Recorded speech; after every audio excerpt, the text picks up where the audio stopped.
It was a beautiful summer day in the year of 1830. In the ancient German University of Heidelberg, a young man sat composing a letter. "Dear Mother," he wrote, "I have tried to follow your advice and continue with my studies, but it's no use. I definitely do not want to be a lawyer. You know the plans I made a long time ago. Please give me your permission to carry them out, for I shall never be happy unless I can study music. Your loving son, Robert."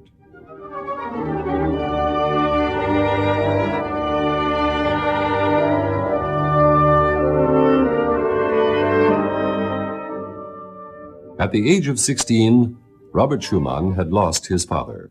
It was a hard blow for the boy. August Schumann, a book publisher of good education and refined taste, had encouraged his son to study both literature and music.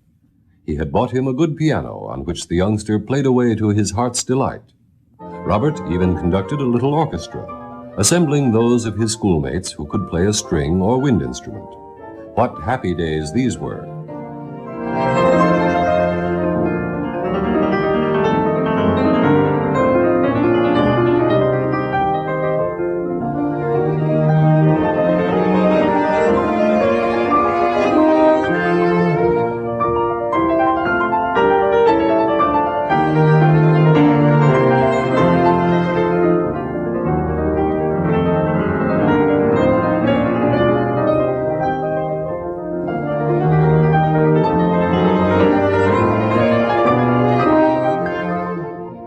After his father's death, everything changed. Robert's mother and his guardian persuaded him to choose a good, respectable profession, such as that of a lawyer, instead of making music. Obediently, the young man entered the University of Leipzig, and later went to Heidelberg. However, he spent more time playing the piano and composing than studying law. Again and again, he begged his mother to let him take lessons with the famous piano teacher Friedrich Wieck in Leipzig.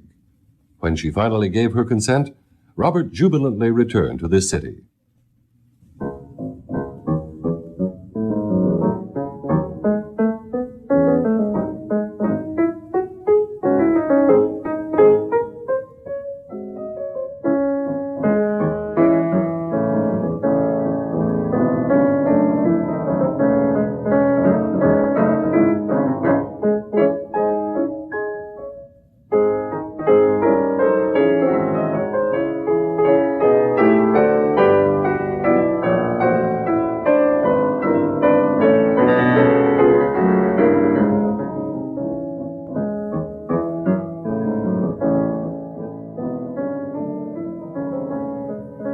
Robert threw himself eagerly into his work.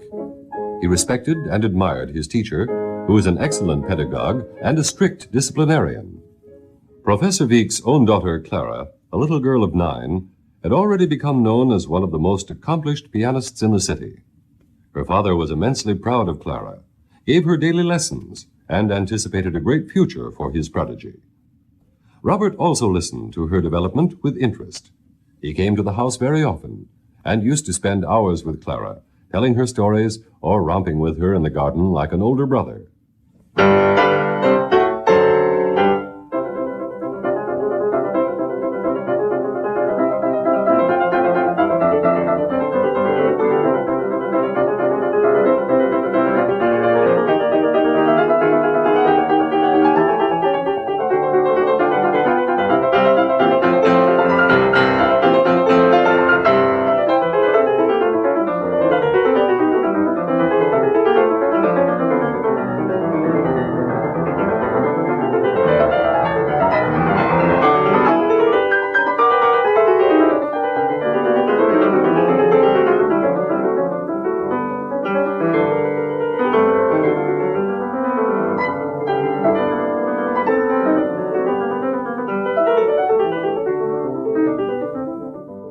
Robert made very good progress on the piano. He never tired of practicing difficult exercises to strengthen his fingers. One day, he even invented a little contraption to hold back one finger at a time while the others were exercised, to make them independent. This was a foolhardy thing to do and had tragic consequences. A few weeks later, Schumann realized that the fourth finger of his right hand was lame.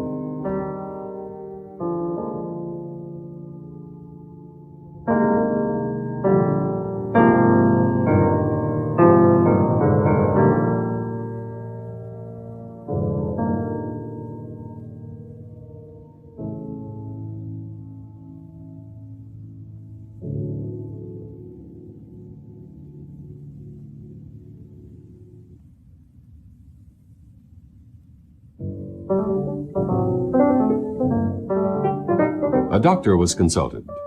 After examining Robert's hand, he said gravely, "You have injured the muscle, young man.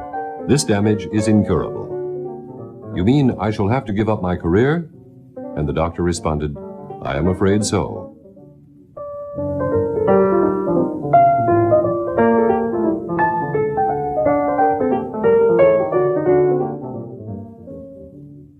This was a terrible blow for young Schumann, but he bore it with admirable courage.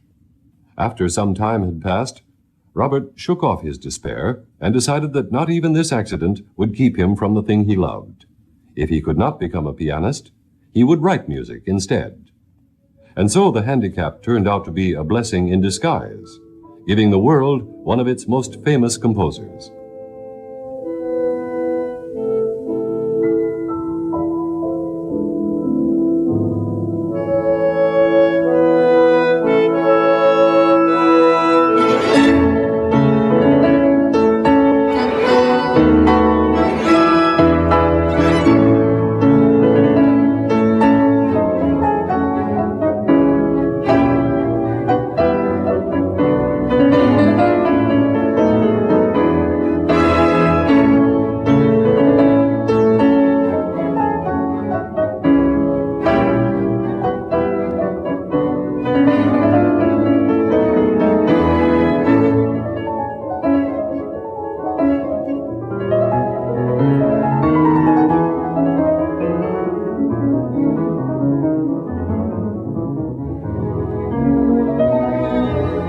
Schumann began the study of composition with a theory teacher named Dorn. Soon, his first works for piano were published: the charming Papillons, the Toccata, the C major Fantasy, and the brilliant gay Carnaval.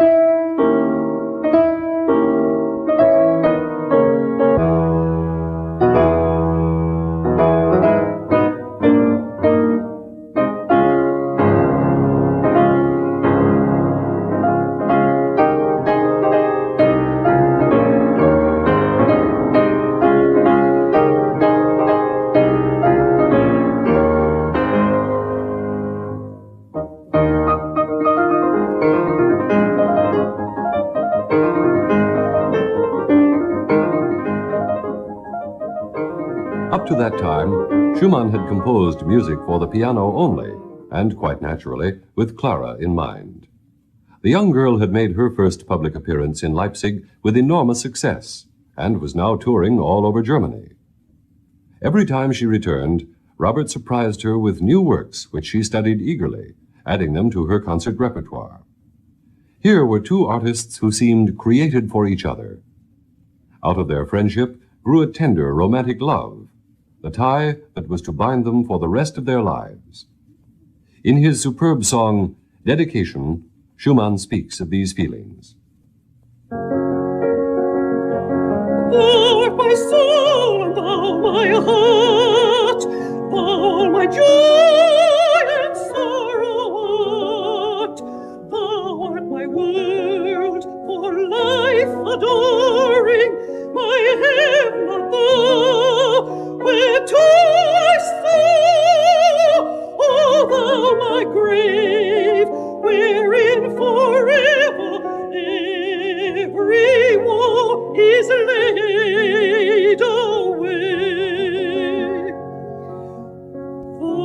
Their dream was rudely shattered. When Robert asked for Clara's hand in marriage, Professor Wieck flew into a violent rage. This was not the future he had planned for his brilliant daughter. Marry a struggling musician and give up her career to keep house for Schumann? Never. He took Clara to Dresden to separate her from Robert and threatened to kill him should he try to get near her.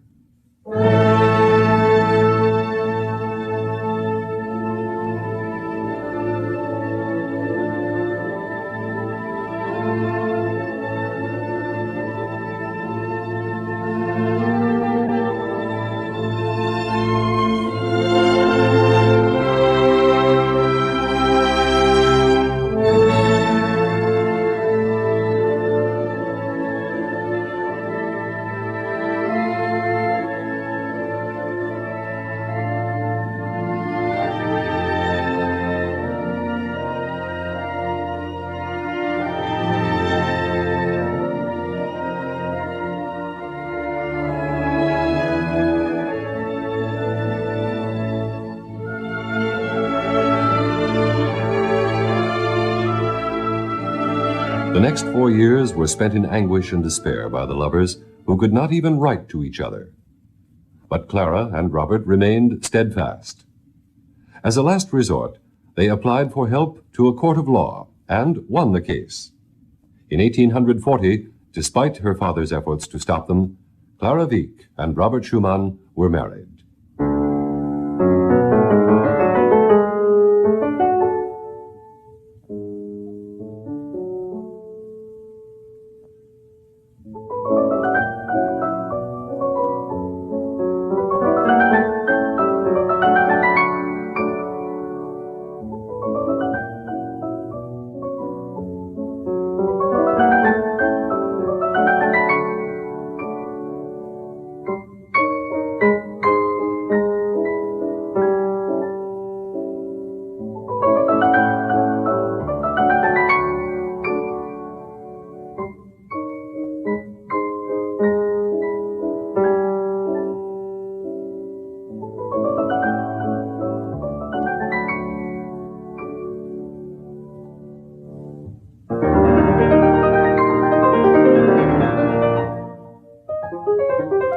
Now their life was filled with happiness.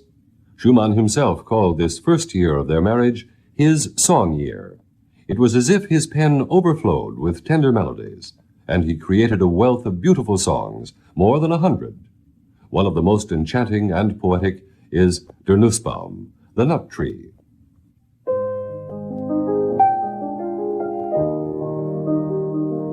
There stands near a house a green nut tree,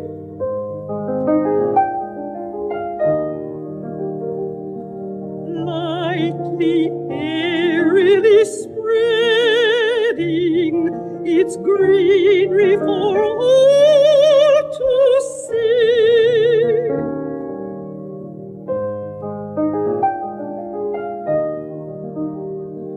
With sweetest of blooms on every bough,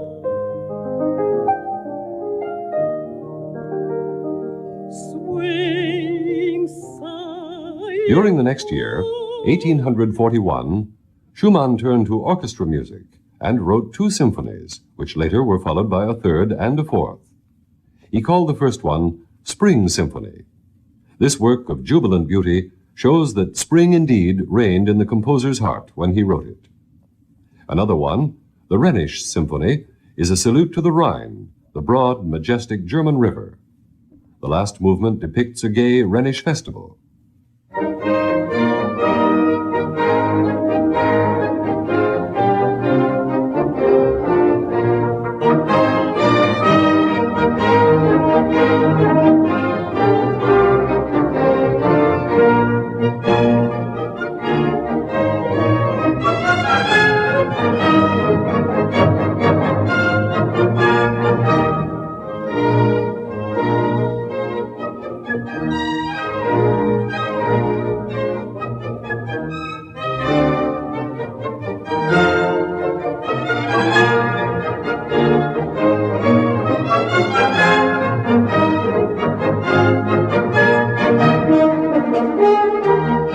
Another year, and new forms of compositions aroused Schumann's interest. In an unbroken flow of creative power, he wrote several great works of chamber music. Among them, 3 string quartets, a piano quartet, and a piano quintet. All these compositions are masterpieces in form and inspiration.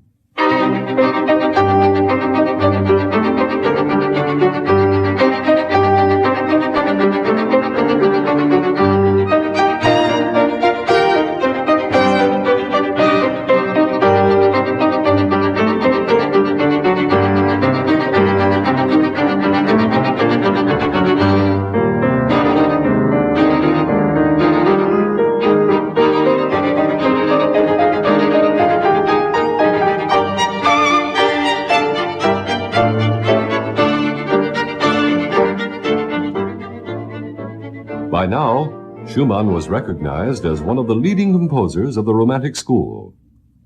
Much of his fame he owed to his devoted wife and her continuous efforts. Clara, the greatest woman pianist of her time, used every opportunity to bring her husband's works before the public. When Schumann had written his enchanting piano concerto, it was Clara who played the first performance, with Robert conducting the orchestra. It was an enormous success. Thunderous applause filled the hall. On the stage, the happy couple appeared, hand in hand, to receive the ovation.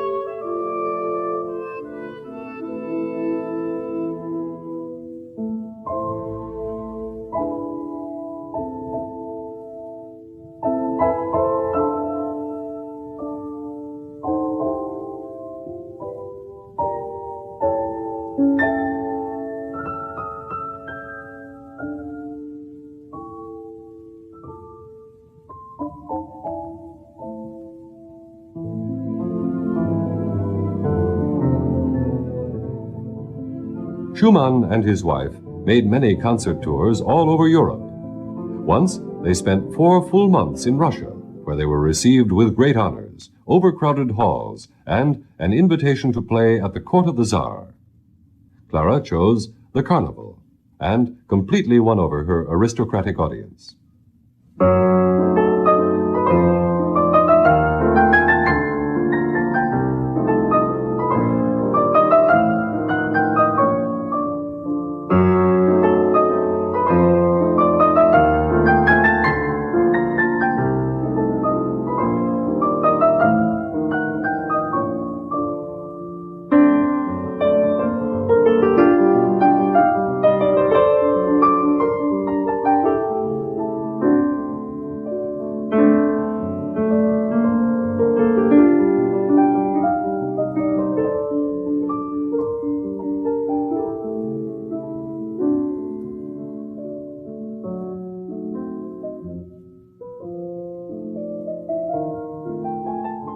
The strain of this tour, however, almost exhausted the couple's strength.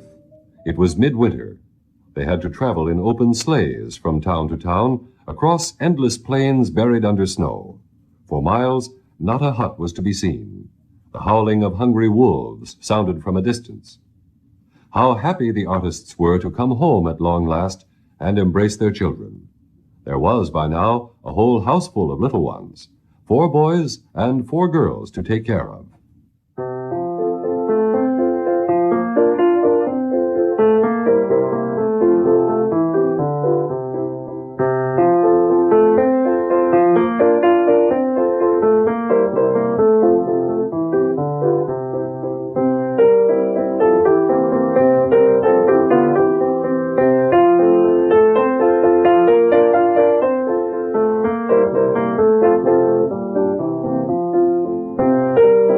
Schumann was a proud and loving father.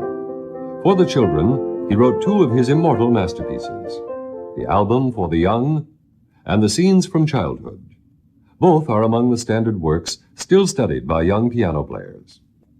Who does not know The Merry Farmer or the ever-beautiful Träumerei, Dreams?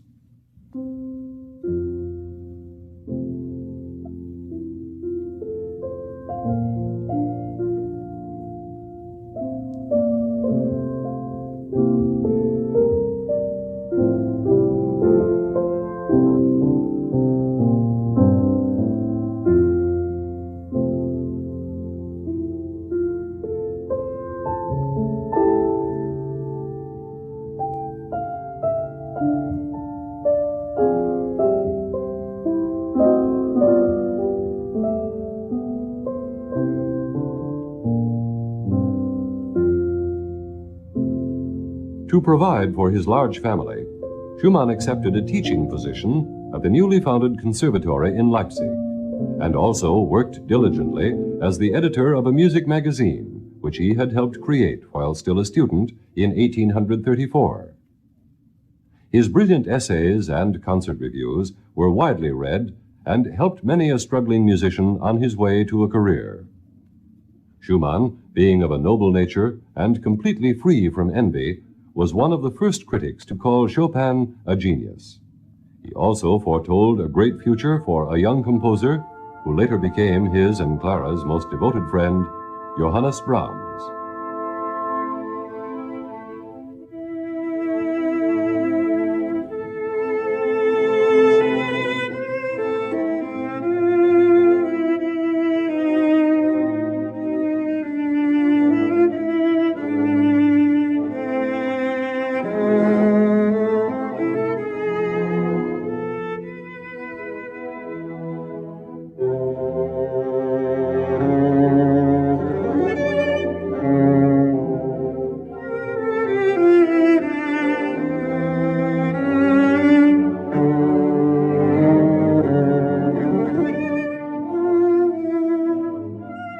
The year 1843 found Schumann busy with a huge task.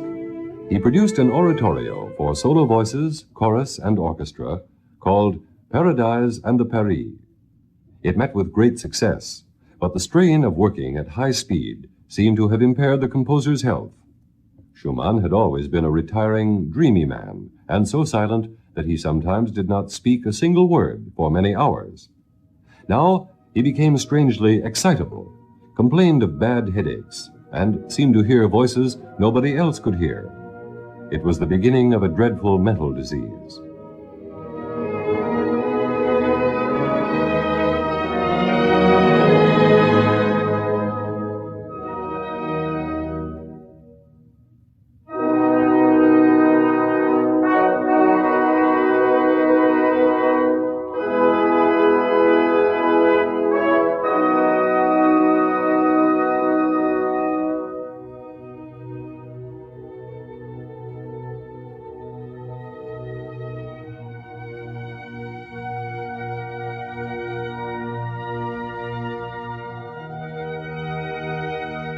In 1850, a friend offered Schumann a position as music director and conductor in the German town of Düsseldorf. With great anticipation, he and his family moved once more. For a while, everything went well. Schumann conducted the town orchestra and choral society, continued to compose, and seemed in good spirits. But after 2 years, symptoms of his disease appeared again. Soon, he was no longer able to do any work. One evening during a carnival, while people danced in the streets of gay Düsseldorf, Schumann tried to commit suicide by jumping in the Rhine. He was saved, but only to be confined to an insane asylum where he died in 1856. A great genius had come to a tragic end, but his music lives and will be enjoyed forever.